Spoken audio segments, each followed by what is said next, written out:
You're on. I call the February 23rd, 2021 meeting of the Planning Board to order.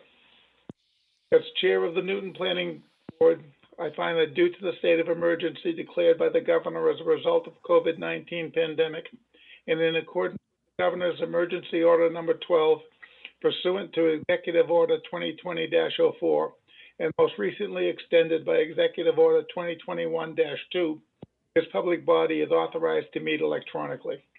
Please note that there is no physical location to observe or listen contemporaneously to this meeting, which was authorized pursuant to the governor's emergency order. However, in accordance with the emergency order, I am confirming that we are utilizing the Zoom platform for this electronic meeting. All members of the board have the ability to communicate contemporaneously during this meeting through this platform, and the public has access to contemporaneously listen and, if necessary, participate in the meeting telephonically or by using the Zoom website. We previously gave notice to the public of the necessary information for accessing the meeting, including how to access the meeting telephonically. Instructions have also been provided on the town website. If anyone has problems, they should email the planning board office at planningboard@newtonnh.net. In the event the public is unable to access the meeting will be rescheduled and adjourned. Please note that all votes will be taken during this meeting shall be done by roll call vote.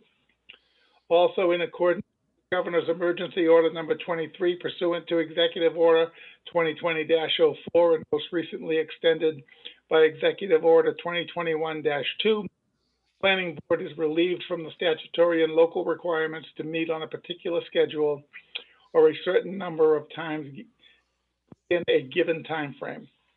Planning Board is also relieved from complying with statutory and local deadlines for accepting, hearing, and acting on Planning Board applications. Note, as an attendee at the meeting, your microphone and or phone will be muted. The board chair will specify when the public comment period is open for an application. Town staff will be in attendance at the meeting to manage the public comment process. If you are participating online with the Zoom program, click on the hand icon at the bottom of the screen. This will raise your hand so that the moderator knows that you wish to speak. If you are participating by phone, press *9. This will indicate to the moderator that you wish to speak. When it is your turn, the moderator will unmute you and let you know that you can share your comments. When speaking during the meeting, please announce your name so the administrative assistant can know who is speaking as he takes the minutes. This time, I'd ask Mr. Doggett to call a roll of members and alternates. When your name is called, please state if you're alone. Mr. Hamill? Present and alone. Ms. Estabrook? Present and alone. Ms. Collier? Present and alone. Mr. Foote?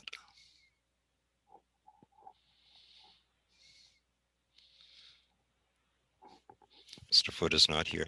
Mr. White is excused. Mr. Andrews? Yeah, I'm calling in here and alone. However, I just got disconnected, so if this keeps up, I'll step aside and have somebody else fill in for me as a voting member. No problem. I won't rename you right at the moment. Mr. Cronlick? Okay. Present. Not alone. Ms. Allen is not here. Ms. White? Present and alone.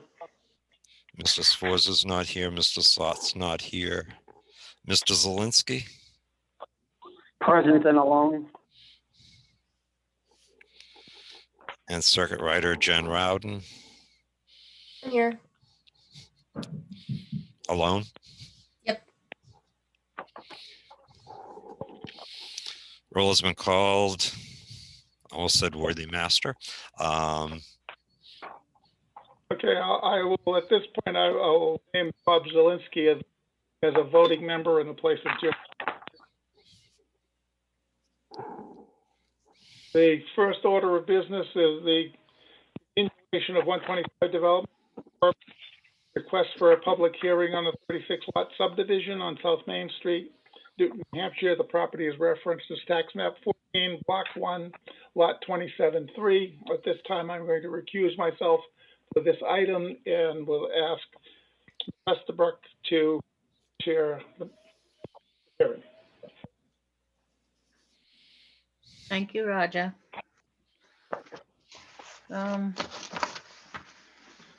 Do we have all our spots full or do we need to fill another one? Oh, I have to fill Roger's spot. Okay, so I'll put Barbara on to fill Roger's spot for this voting member for this article.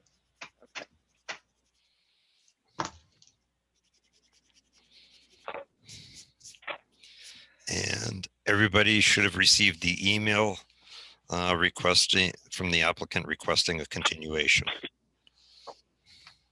Oh, thank you. I didn't see that. This is Annie. Sandra, Yes, hi, Annie. Go ahead. could I make a motion that we continue the hearing on the continuation of 125 development to our next meeting, which would be The 23rd, I think March 16th? Is that correct? Or March 23rd. March 23? I'll second it, Sedvin. Sandy, can I just point one thing out before you guys vote? I know a motion has been made, Yep, go ahead, Jen. but just for the board's edification generally, once you have accepted jurisdiction of an application, while certainly an applicant can request a continuance, whether or not you want to grant it is fully within your purview. It is not the applicant that has to request it. It is your choice whether you do or not.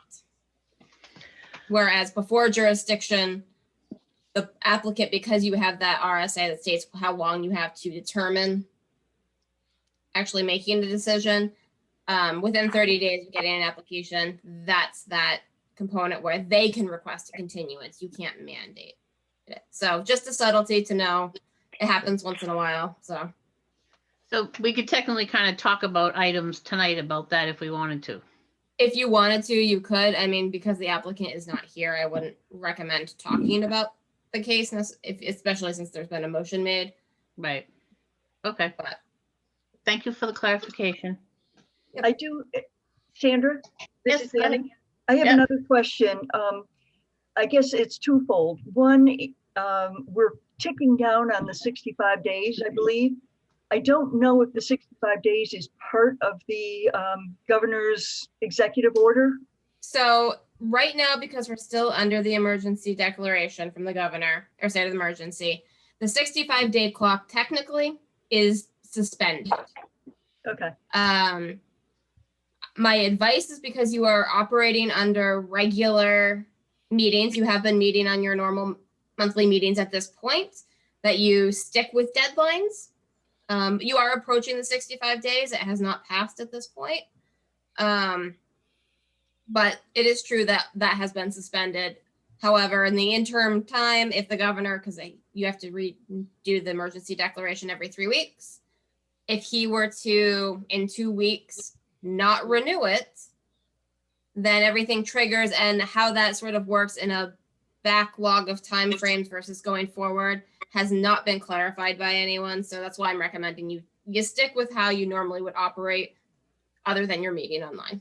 okay, so a follow-up question to that. Right now, we would be minus 14 days from the time that we accepted jurisdiction. Is that correct? Honestly, I would have to go back to look at the exact number. You are still within the 65 days. Yeah, okay, thank you. We're minus 28 days. Minus 28. Okay, thank you. Jim, for just for the record and for people that are online, could you read, like, did he ask for extension because of any reason, or did he just ask for an extension? The letter reads, Dear Newton Planning Board, please let this email serve as a formal request to continue 125 developments planning board meeting tonight to the next meeting. If you have any questions, please feel free to call me, and he gives his telephone number. Okay, thank you. So we have a motion. Do we have a second? We did. Edvin, Mr. White, Edvin, okay. Do we have any more discussion? So I guess we'll vote on the motion then to continue this until March 23rd. Jim, can you call the roll? Mr. Cronlick, Aye. Mr. Andrews, Aye. Mr. Zelinski, Aye. sorry, Mr. Foot's not here. Ms. White, Aye. Ms. Collier, Aye. Ms. Estabrook. Aye. So just before we close this, for clarification, if we're at 28 days, and then 23 more days is another, what, 28 days? So that'll be at 56 days. So we're getting close at the next meeting, just for clarification. So at that point, you can only when you're approaching your next meeting will hit after the 65 days. At that point, you either need to make a decision or the applicant can agree to an extension. Those are the two choices. Okay, thank you.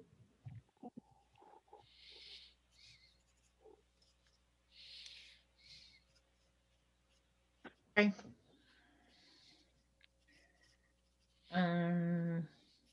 So I guess we're done with that. Well, oh, sorry. I just wanted to ask one more thing. Could we just read or go over the letter from the RPC in regards to the regional impact? I can sort of recap what happened without reading the letter if you'd like, Sandy. Yeah, that would be great. So on March 17th, the RPC's Regional Impact Committee met. It was online. We had a committee of our 3 committee members that were available. There were a few planning board members from Newton on the call. There were a few abutters, and then there was the town planner from Plastow also on. Mr. McDonough was not present, although he was invited to the meeting, and there was no one there to speak on his behalf. The Planning Commission did review under the RSA the 6 criteria of which we review regional impact. It's very similar in comments to the design review for those of you that maybe haven't had a chance to read the most recent letter. It was, I believe, Jim forwarded to everyone. There's also a video online if you would like to watch it. It's about a 45-minute meeting. The only real additional comments other than maybe what you may have recalled from the design review were really a note was added about how there can be conflict between different zoning districts when there's really differences in allowed uses and how there should be measures taken to possibly buffer some of those potential impacts. So that was a note that was added on the committee's request. And then there was an additional comment related to the impact related to impacts and how the proximity to wetlands in towns, fully understanding what the function and values of those wetlands may be, and that the towns may want to consider independent evaluations of those. Those were really the only 2 substantial comments that were maybe slightly different than previous versions of this letter from the design review. The letter was emailed to every planning board member, and I put it on the planning board page. And it was of also our mailed. website. Okay. Yeah, it's in this packet too, right? It may be, I only get the digital. And Mr. McDonough was also forwarded a copy of the letter and also the link to the video. So, Okay. Well, that's good. That's helpful information. Okay, I guess we can close this at what, 7:17? And because it's been continued till the next meeting.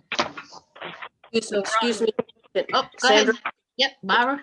this is Barbara. I just wanted to ask a question. I understand what the RPC is saying about the wetlands and stuff.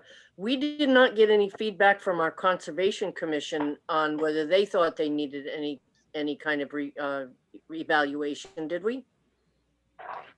there were no comments received from the Conservation Commission. Okay. It I is didn't think certainly so. input. It is certainly input you can seek. along with other information. I will say that the application did have the wetlands delineated. I think that may have been a little bit lost with some of our regional impact committee members, that there was a wetland evaluation done on the entire property that did survey all of the wetlands. So that was done. It hasn't been stamped or signed on those plan sets yet, although that's not unusual, but there was a wetland scientist that did the survey. Okay, thank you. This is Sandra. So the Conservation Commission, I thought at our last meeting, because I'm on that committee, we had asked our secretary to send a letter. So I'll double check on that and see what happened. There was a letter which was sent out to all the planning board members when I received it. That came in during the design review phase. Okay, so we did receive the letter from them at that time. Okay. Right. All right, so there is. If members would like, I can send it back out. That would be good. I'd like to see that too. Thank you. Okay. Any other questions, comments? I keep trying to give it back to Roger and I can't. Okay, Roger, go. Okay, so I'm back. Ms. White is no longer a voting member. Okay, The next item on the agenda is the NEPA manifest. You were all sent a manifest for $1,534.50. Have a motion to pay. This is Annie. I'll make a motion that we pay the manifest for 1,000. What's the number? $134.50. That's what I wanted to say, yes. Andrew, I'll second.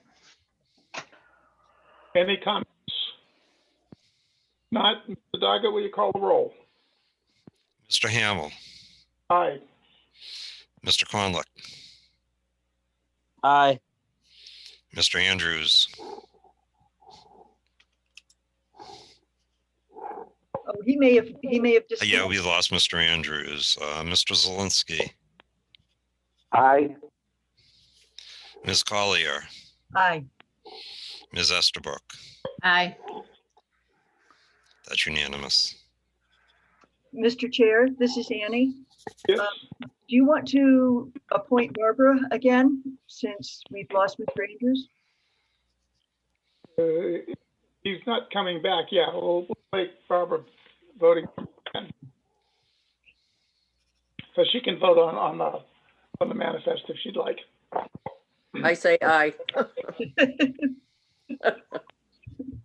Okay, the next item is the minutes of the February 9th meeting. This is Annie. I'll make a motion to accept the minutes of the February 9th. I'll second it. This is Barbara. Any comments on the minutes? If not, Ms. Doggett, will you call the roll? Just give me a second to change names.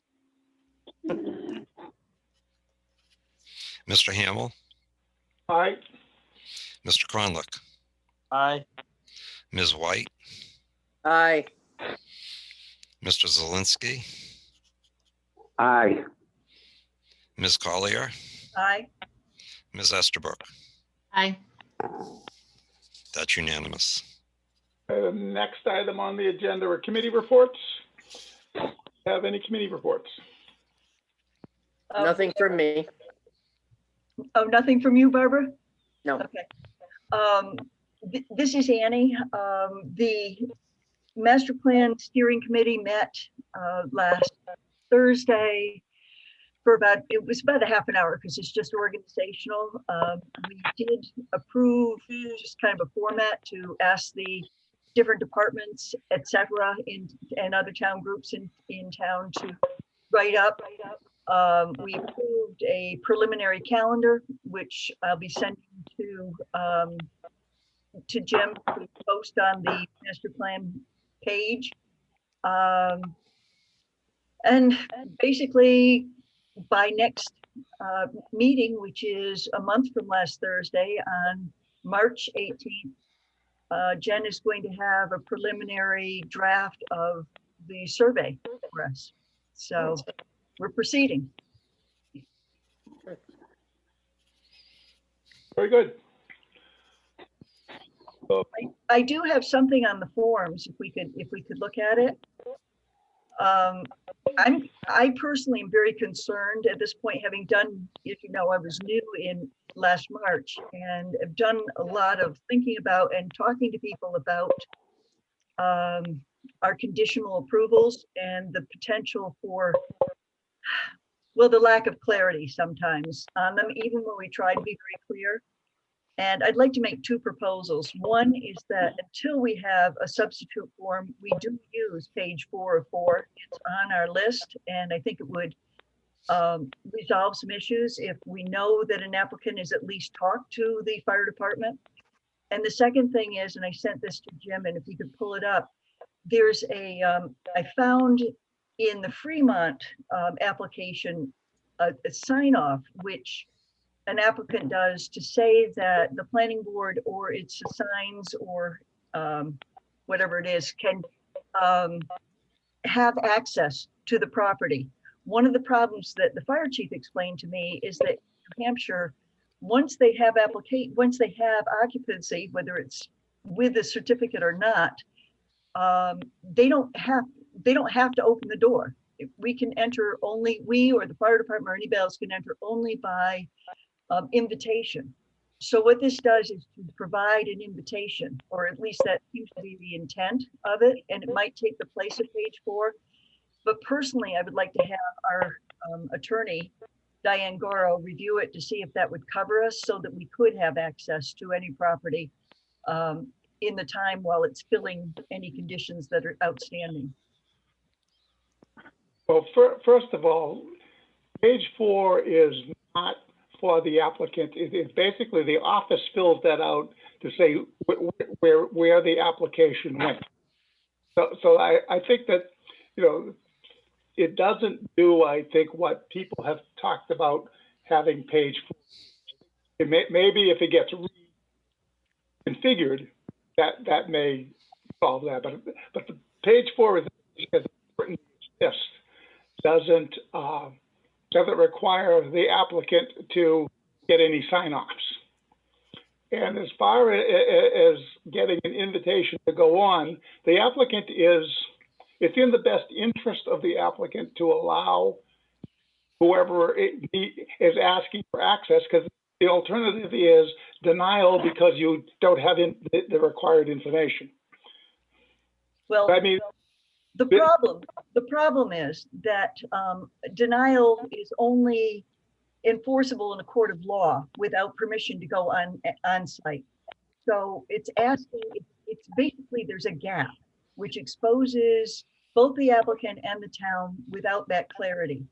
And so if the applicant has brought in an application and the board or the agent of the board feels a need to gather information on the site, if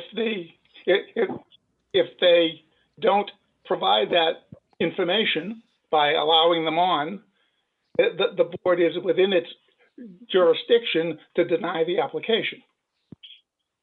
Denying the application after we've already accepted it as a conditional is only got to be resolved in a court of law. That's the problem. This is Sandra. I agree with Roger. I don't think, like, if it's up to the homeowner's benefit to let the people in the house, I don't think, you know, we should tell them they have to let the people in the house. It's not just a house. It's also a business. Well, the thing is too, I think like the planning board is the planning board, and then the fire department is the fire department. So the planning board has to do with the land and stuff. So I think we're trying to step into something that we shouldn't. Well, I'd like to suggest that we get legal counsel on what is appropriate at this point, because none of us have the capability or the qualifications to decide legally what does or doesn't give the town access to land or to a property. So I think we really need to cover ourselves and the town by having something as a part of our application. This looks like a very simple way to do it, but again, I'm not qualified to judge. I think that our attorney, Diane Goro, is probably the best one to ask to say, what do we need? Excuse me, Barbara. Annie, do you have a specific something in mind so that you could remind me, so I know what you're talking about, what type of a thing you're talking about? What kind of access are you talking about? I'm talking about the police or the fire department being able to come in to say, is the place adequately protected after they're already in there? For instance, we Talking about an accessory apartment? I'm sorry, no, I'm not. Talk about a business in town, any business in town. If we've had different discussions during our meetings here where subject that they have permission to operate and to have a certificate of occupancy if they comply with all local ordinances and regulations. However, to make sure that they have done that compliance, our police or fire or health or whomever and building inspector need to be able to enter the property. They cannot enter a property in New Hampshire, live free or die, without being invited onto the property. Okay, but can I tell you something?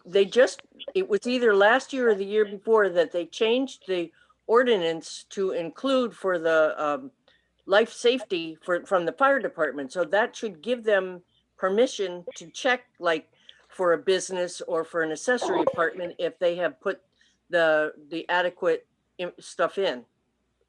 According to the fire chief, it is not adequate.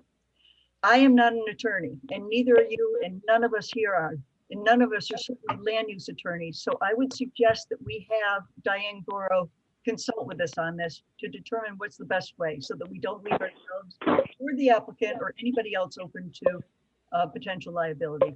Okay. Roger, can I might be able to help with this a little bit. And I am not an attorney, but I do deal with the town of Fremont. And I can tell you that this signature that they are seeking, this is for the purpose of during a planning board application. It is not after the fact of an occupancy permit being granted. Okay. This is for during an application has been applied for to the planning board, business, accessory apartment, whatever is been applied for their building inspector if necessary, for the planning board if it wants to do a sidewalk, to be able to review the site and the property. And then if there is an approval, to then ensure if things need to be put in like drainage infrastructure, or to ensure that what kind of business is being put inside is what was approved by the planning board. This is not an after the fact occupancy permit blanket permission for anyone in the town to be able to go in. And really, occupancy permits and fire safety are not the purview of the planning board, and we really should get involved. I think that's the point I was trying to make, right? Again, I would like us to consult with our attorney. I don't know why you would have a resistance to consulting with our attorney to find out what's the best way to make sure that we are not opening up the town to a potential can of worms by giving a conditional approval. And if our attorney advises us that we should not be giving additional conditional approvals, then what would they be doing? We're making it up as we go. Additional approval. I would like legal advice at this point. Well,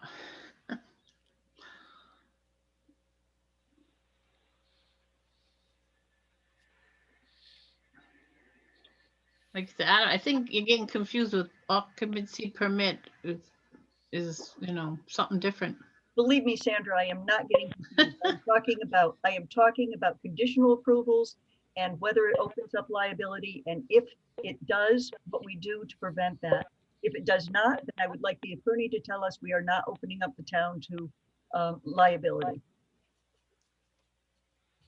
So why do you think it's opening us up to liability? because there are a bunch of potential lawsuits that are going on right now. I mean, really, that's not a subject for an open discussion here. But But it has nothing to do with the planning board and the planning board's conditional approval. Right. I'm not sure that that's the case. I think we need to talk with an attorney. The fire chief feels that we are leaving him open and leave town open. Maybe the fire chief needs to go talk to a lawyer. Yeah, this is the fire chief and the select problem, Yeah. not problem. Can't we be part of helping to have a solution here? I mean, I really don't see it as either or. I don't see a reason why the planning board cannot consult with our attorney who is on retainer. No, our attorney is paid hourly. Paid hourly. Yes, What is it, $250 an hour? 220. $220. I think it's a very smart investment. So I'd like to make a motion that we consult with our attorney on what is the appropriate way to handle a conditional approval or to avoid having conditional approvals.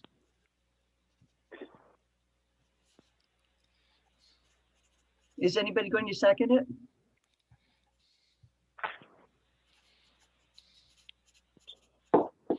Annie, can I make a suggestion that might be a slightly different thing than what exactly you're asking?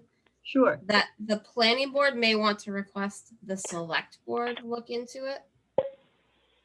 And the only reason I say that, and I think I The select board's already very much involved. We don't need to go and tell them to look into it either. They're already very involved with the issue. But they, well, I think the concern, and please correct me if I think the concern is when the planning board, when it's giving a conditional approval, because you will always have conditional approvals. Very rarely can a planning board give a final approval that requires nothing else for an applicant to do. But as one of the conditions of approval that they meet, in this case, I think it's some of the fire code and building code issues. When the planning board requires that as a condition of approval for whatever the application is, how much upholding of that is the planning board responsible? Is that a different way of phrasing your question, Yanni, for an attorney? how much of what? Say that again. How much responsibility does the planning board bear when that is a condition of approval? No, that really isn't it. It's really is a conditional approval. With what phrasing would be appropriate to cover the town and the planning board with the conditional approvals, so that all the appropriate people can check out the conditions? Well, the conditions of approval are a matter of public record, which should absolutely go to the building department and the fire department. Or it should be property record, absolutely. But the person fulfilling those conditions is on the applicant. And that person does not have to let anybody in to check and see if those conditions are met in New Hampshire. Sure he does. Otherwise he doesn't get the permit. If he doesn't get the permit, the approval lapses after 6 months because he hasn't fulfilled the conditions of the approval. Okay, so Correct. let's assume that situation happens for a second. Let's assume that the person has not allowed the conditions to be verified or possibly met, and their occupancy permit expires.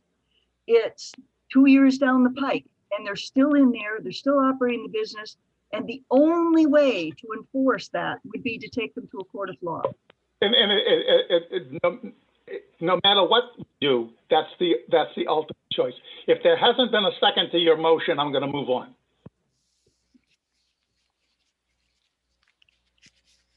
I don't hear a second.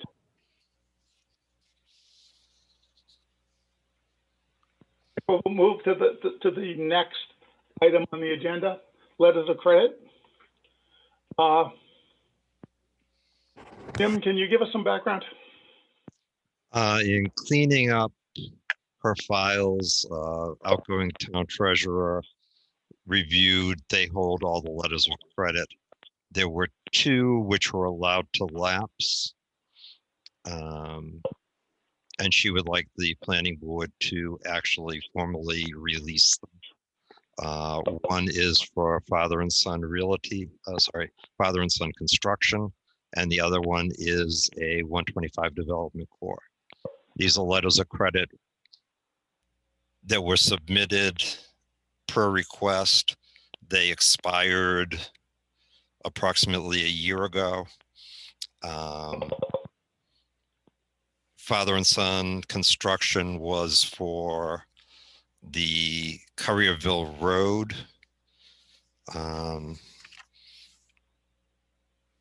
Regrading, basically. And that project is complete. And the letter of credit was just allowed to lapse because it expired. 125 Development Corps was for lot 27-2. It was a restoration, and those buildings have been completed and are occupied, and therefore there was no need to request them to issue new ones. So that was allowed to lapse. However, there was no formal vote of the board to return them. It's basically housekeeping. The treasurer doesn't want to send them back without the boards having approved their release.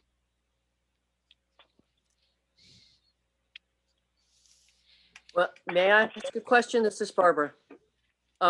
Did the road agent or whoever was supposed to sign off on Currierville Road? I mean, has that all been done? That's what you're saying when it says The work was completed. Yes, that was completed actually in 2019. So the road agent would have been the one to okay that and say everything's been done the way that it was supposed to be. Okay. That the road was regraded, yes, properly after. Okay. Thank you. Have we seen a copy of that it was okay?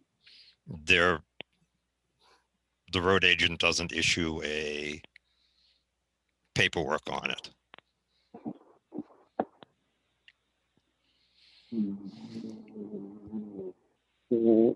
This is Bob Zelinski. Why not? That was going I to be mean, my question. Everything else we have signed off. You know, we're talking about approvals and Right. waivers. At the time, the road agent, I believe, attended a planning board meeting for something else, and somebody asked him whether or not it had been completed. I would have to go back through minutes to find that out.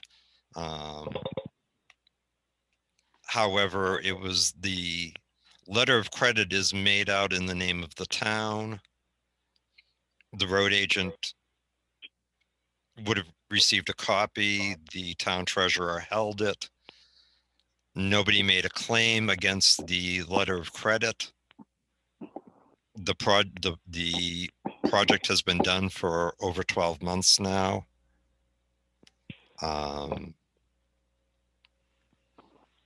Well, this is Barbara. I think that if both of those items are done and completed, I think that in my mind, the board should vote to return them or disregard them or cancel them or whatever the proper terminology is.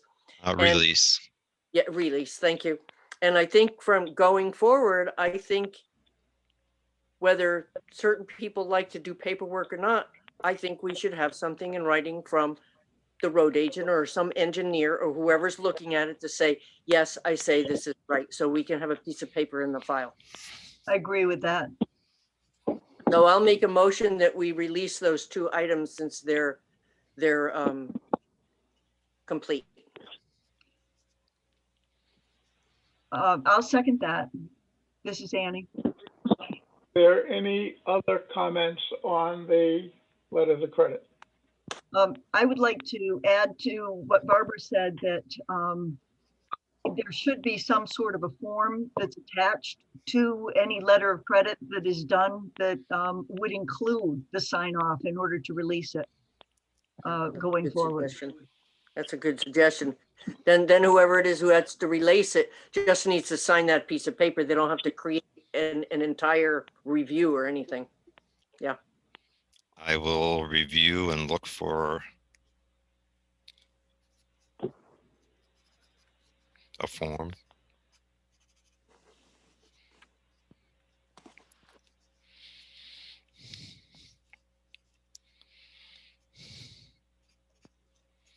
Any other comments on the letters of credit? If not, Mr. Doggett, will you call the roll? Mr. Hamel, Aye. Mr. Cronlick, Aye.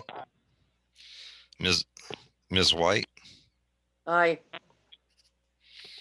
Mr. Zelinski, Aye. Ms. Collier, Aye. Ms. Estabrook. Aye. That's unanimous.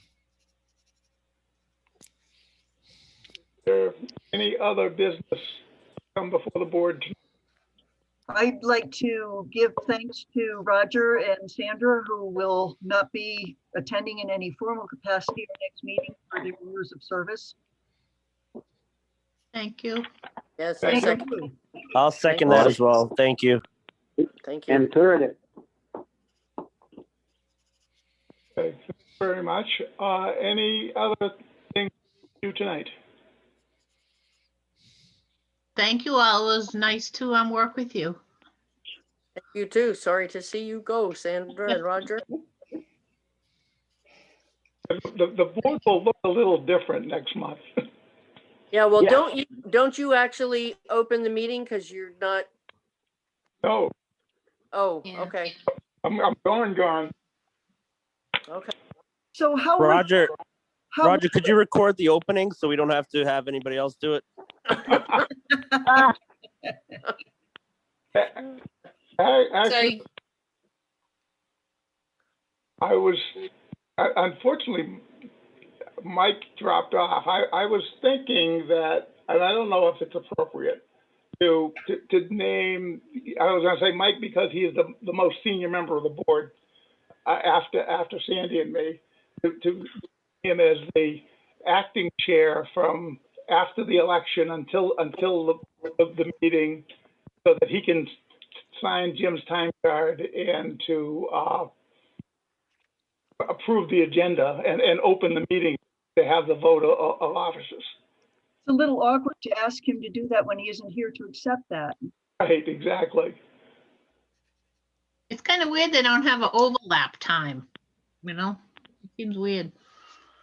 I know with school district business, the person who runs the meeting is the clerk of the district. Is there a clerk for the town? Well, Normally, Administrative assistant. right. I Yeah. would start the meeting and simply call for the first election of officer, and then whoever becomes chair would take over. I would think that would be appropriate. Yeah, and that's Okay. the way it's always been done.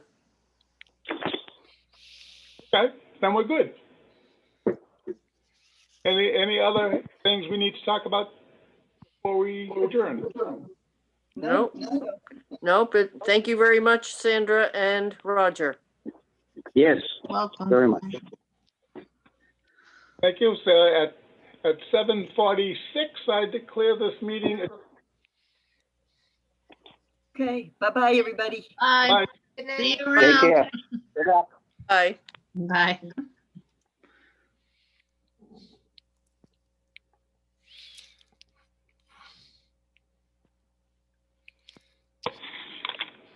Hate to see you go, Sandy.